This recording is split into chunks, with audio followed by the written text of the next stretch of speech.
Once again, welcome back to the channel. My name is Diana Angelo and I'm the main instructor on Market Stalkers educational courses. There, we teach you proper and systematic use of order flow setups. And no, order flow is not just for massive accounts. Whether you're trading with 1 grand or 10 million, the setups are still the same. In fact, with a small account, you won't have any execution issues like the bigger accounts do. But more on that some other time. Today, we're going to talk about lagging indicators, where they come from, why they don't work for day traders, and also exploring the proper use for these lagging indicators. You ready? Let's begin.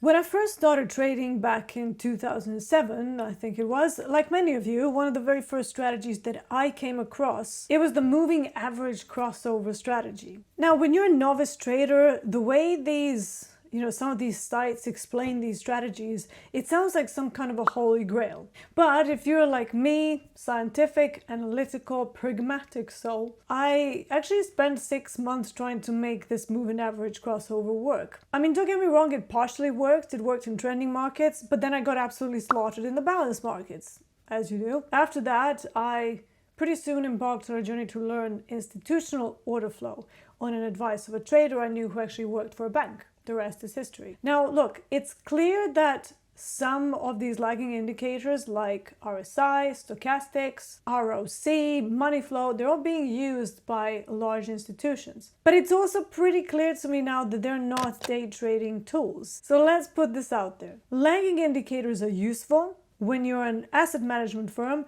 or a commercial hedging firm that intends to hold a position for the long term. Sometimes up to a year, other times up to 10 and 20 years, sometimes forever. And then, you have a poor newbie trader who's hearing about these amazing strategies from some dickhead scammy bastard who has never held down a job as a trader, but has worked as an aggressive salesperson, advising you of the newest trading system of the month. It's a high accuracy, high return, aren't they all? Absolute nonsense. Lagging indicators do not work for day trading. For example, let's take the aforementioned moving averages crossover and how that has been misconstrued. If you've never heard about it, a moving average crossover involves taking a 5-day and a 21-day moving average and then waiting until they cross over and using that as your entry signal. But have you ever stopped to wonder why these two numbers? Why not 2 or 500? It's very simple, because one working week has 5 trading days and one working month usually has 20 or 21 working days. And then you have your mate Dave from Peckham, who is day trading, using the same strategy on a 5-minute time frame, and then he tells you, oh mate, it's not working, this is a scam, the market is rigged for the big boys. But think about it, what possible significance is a moving average crossover on a 5-minute chart? Do you really think that JP Morgans are down on the 5-minute chart using the last 5 candles and the last 21 candles, which is, 1 hour and 75 minutes, such a random number, and then you think they're going to use that to enter a position to last them for a few months? And it's the same thing with using any other lagging indicators that I mentioned on anything lower than a daily chart, because no one in institutional banking world is using those on anything less than daily. So what is the use? Well, if you're a medium-term investor looking for the most suitable timing to, enter a stock position for dividend investing, then, these tools have a very valid use, but not on a 5-minute chart. So you may have noticed watching these weekly strategy videos that every so often I will bring in something called the Fisher transform reading on the daily chart. This brings me to the next section.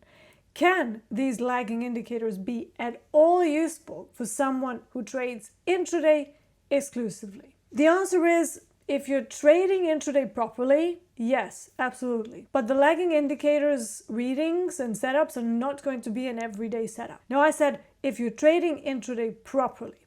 What does that mean? It means that you're not just staring at a 30-second chart, hyper scalping and expecting to be successful. And this also includes not just focusing on a 15-minute or even just a 30-minute time frame without the context of that larger bird's eye view. And that always begins from larger time frames: daily chart, weekly, monthly. These larger time frames are the ones used by institutional traders. Therefore, the way to use the lagging indicators would be as a supportive factor in your analysis from a larger time frame, meaning you don't use the RSI oversold to immediately start buying, but instead to make a note of it and then to start paying attention to real-time order flow development intraday. Is there any sign of initiative activity to the opposing side? If there is, then your RSI oversold condition on the daily chart can be used as an additional supportive factor. But I want to explain now about how I use Fisher transform. Whoever owns Blahtech FT,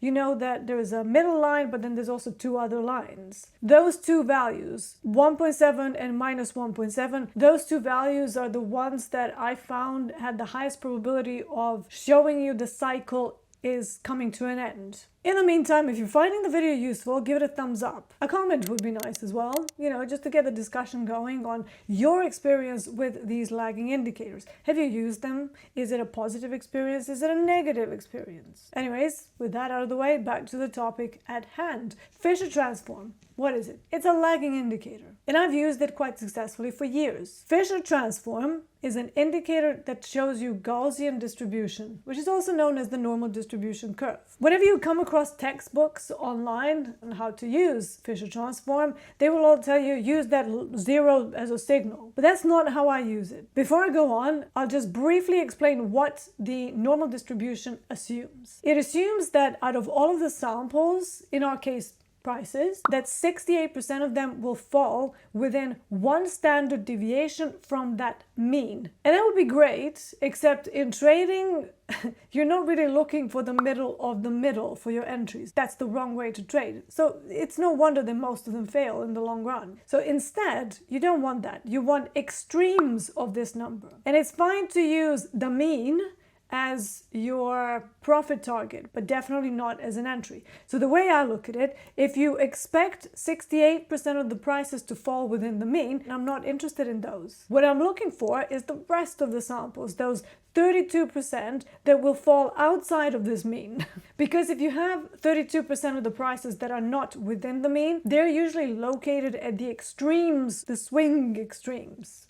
And to me, it's always been so much easier to catch the turn of these extreme cycles. And that's why on Blahtech Fisher transform, you will see values of 1.7 for an overbought condition and minus 1.7 as oversold condition. So in my eyes, the high probability event is never going to be the prices in the middle, but instead to take advantage of that turning point. So that's why I'm able to tell you with quite some certainty that when I see Blahtech Fisher transform showing me a minus 1.7 oversold conditions, but not just that on its own, I also need the prices to hit a demand area on a larger time frame. That is a high probability event that doesn't happen that often. I then start looking for profile to show me that the institutional traders have also reached a conclusion that the risk is now to the opposite side. So the only way to make some useful predictions based on these probability density factors is to look at them on the daily chart. And then you will be able to catch these short-term cycle reversals.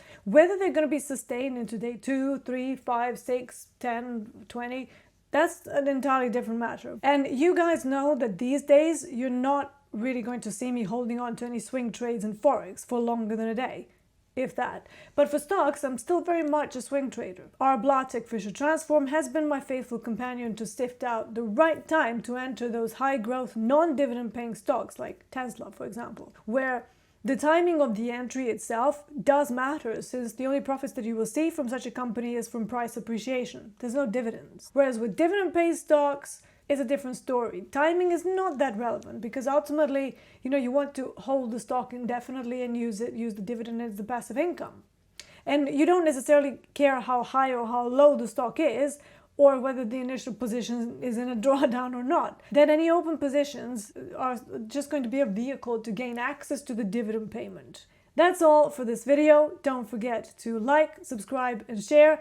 You can now support the channel through Patreon directly, where I have some exclusive stuff for the patrons, like behind the scenes footage, posts on algorithmic trading and how to approach it, and I'm also going to plan a live Q&A sometime in the middle of October. Thank you for watching, and I'll see you next time.